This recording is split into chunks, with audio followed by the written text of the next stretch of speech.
Everyone, कैसे हैं आप सभी।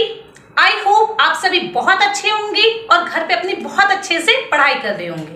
चलिए शुरू करते हैं आज का टॉपिक।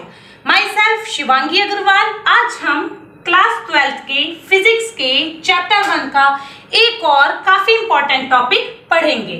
वैद्युत द्विध्रुव के कारण द्विध्रुव की निरक्षीय स्थिति में किसी बिंदु पर वैद्युत क्षेत्र की तीव्रता।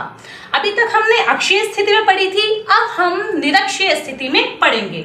देखिए, माना हमारे पास एक वैद्युत द्विध्रुव है AB, जिस पर आवेश है A पर -Q और B पर +Q। इन दोनों के बीच की दूरी कितनी है? 2L। इनके मध्य बिंदु क्या है? O। अगर AB का मध्य बिंदु O है तो OA की लंबाई कितनी हो गई? L। ऐसे ही OB की लंबाई कितनी हो गई? L। मध्य बिंदु O से R दूरी पर एक बिंदु P स्थित है, जिस पर हमें क्या ज्ञात करनी है? वैद्युत क्षेत्र की तीव्रता ज्ञात करनी है। अब आप एक बात देखिए, -Q आवेश से तीव्रता किस ओर लगेगी? अंदर की ओर, और +Q आवेश से तीव्रता किस ओर लगेगी? बाहर की ओर। अब ना तो ये तीव्रता एक लाइन में है, ना ही अलग अलग है, तो हम इनका क्या करेंगे? हम इन्हें दो घटकों में विभाजित कर लेंगे। किस में विभाजित कर लेंगे बेटा? दो घटकों में। एक क्षैतिज घटक E cos थीटा और एक ऊर्ध्वाधर घटक E sin थीटा। E1 के लिए ऊर्ध्वाधर घटक E1 sin थीटा और क्षैतिज घटक E1 cos थीटा। इसी प्रकार E2 तीव्रता के लिए ऊर्ध्वाधर घटक E2 sin थीटा और क्षैतिज घटक E2 cos थीटा। देखिए, E1 sin थीटा और E2 sin थीटा ये दोनों विपरीत दिशाओं में हैं, लेकिन E1 cos थीटा और E2 cos थीटा दोनों सेम डायरेक्शन में हैं। इसलिए जब भी, मैंने आपको कल भी बताया था कि जब भी दो तीव्रताएं, दो फोर्स एक ही डायरेक्शन में होती हैं तो उन दोनों को प्लस कर देते हैं। इसी प्रकार E1 cos theta and E2 cos theta को आपस में क्या कर देंगे? प्लस कर देंगे। चलिए, अब हमारे पास में यहां से तो दूरी है, डिस्टेंस है हमारे पास R, परंतु हमारे आवेश कहाँ रखे हैं? A पर और B पर। हमारे पास बिंदु A से P की दूरी नहीं है, तो हम सबसे पहले हमारा क्या काम है? हम पॉइंट बिंदु A से बिंदु P की दूरी ज्ञात करेंगे। अब कैसे ज्ञात करेंगे? इसे ज्ञात करेंगे हम पाइथागोरस प्रमेय से। पाइथागोरस प्रमेय आप सभी ने पढ़ी होगी और मैं बता देती हूं आपको। कर्ण बराबर अंडरवुड लंब का स्क्वायर प्लस आधार का स्क्वायर। लंब कितना है इसमें? परपेंडिकुलर कितना है इसमें? R का स्क्वायर इंटू आधार बेस कितना है बेटा? L। तो यहां कितना हो जाएगा? L का स्क्वायर अंडरवुड। ये आपकी कितनी आ गई? AP कितनी आ गई? Under root R square plus L square. चलिए शुरू करते हैं। -Q आवेश के कारण वैद्युत क्षेत्र की तीव्रता। यहां लिखते हैं हम +Q आवेश के कारण बिंदु किस पर बेटा? P पर। क्या ज्ञात करनी है हमें? वैद्युत क्षेत्र की तीव्रता। किससे डिनोट करेंगे बेटा? E1 से, ये वाली। E1 इज इक्वल्स टू 1/, मैंने कल E का फॉर्मूला आपको बताया था, फिर बताती हूं तीव्रता का। 1/4 pi epsilon naught Q upon R square. जहां पर Q आवेश है और R द्विध्रुव से बिंदु की दूरी है। इसमें भी यहां पे लिखते हैं हम 1/4 पाई एप्सिलॉन नॉट। आवेश तो Q समान है दोनों में, इसलिए आवेश हर बार कितना लिया जाएगा? Q। पर दूरी देखते हैं कितनी है? Under root R square plus L square. तो यहां लिख देंगे under root R square plus L square का होल स्क्वायर। अंडरवुड का अर्थ होता है घात 1/2, और इसका भी हम क्या कर रहे हैं? स्क्वायर। तो यहाँ क्या आ जाएगा? स्क्वायर। इससे ये कैंसिल हो जाएगा, तो घात कितनी बचेगी? सिर्फ 1। तो यहाँ लिखेंगे हम formula E1 is equals to 1/4 pi epsilon naught Q upon R square plus L square. इसको हम मान लेंगे समीकरण 1। अब हमने किससे निकाल दी है बेटा? माइनस क्यू आवेश से। अब हम किससे निकालेंगे? प्लस क्यू आवेश से।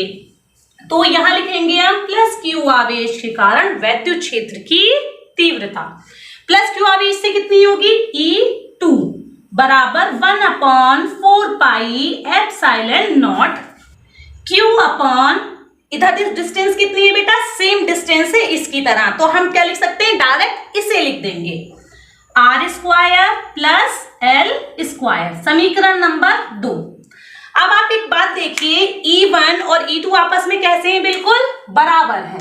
E1 is equals to E2, तो E1 और E2 आपस में कैसे हैं? बराबर हैं। तो इसका मतलब E1 साइन थीटा और E2 साइन थीटा भी आपस में कैसे हो जाएंगे? बिल्कुल बराबर हो जाएंगे। परंतु ये कैसी दिशा में है? विपरीत दिशा में है। जब E1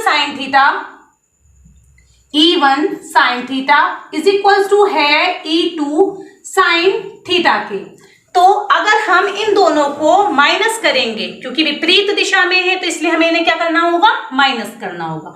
अगर हम इन्हें माइनस करेंगे तो ये दोनों एक दूसरे से क्या हो जाएंगे? कट जाएंगे, ठीक। और E1 cos theta and E2 cos theta कैसे हैं? सेम डायरेक्शन में है, तो इन दोनों को हमें क्या करना होगा? प्लस करना होगा। इसीलिए बिंदु P पर कैसी तीव्रता बेटा? परिणामी तीव्रता कितनी होगी? E बराबर 1E1 cos theta plus E2 cos theta. E1 की वैल्यू रखेंगे 1/4 pi epsilon naught Q upon, same है बेटा ये, R square plus L square cos theta, ऐसे ही same 1/4 pi epsilon naught Q upon R square plus L square cos theta. अब देखिए जब ये दोनों सेम हैं तो ये ऐड होके कितने हो जाएंगे? 2 हो जाएंगे। पर अब हमें चाहिए क्या? हमें चाहिए cos थीटा की वैल्यू। cos की वैल्यू हम इसमें कैसे निकालें? cos की वैल्यू निकालने का एक सिंपल सा फॉर्मूला होता है लाल बटे कक्का। साइन cos, cos के लिए हमें क्या चाहिए? आधार बटे कर्ण। अब देखते हैं, but cos theta is equals to, आधार कितना है इसका? L बटे कर्ण, कर्ण कितना है बेटा? Perpendicular R square plus L square की पावर कितनी? अंडर रूट का अर्थ अभी बताया था मैंने, पावर है 1/2। इस वैल्यू कहाँ रख देंगे?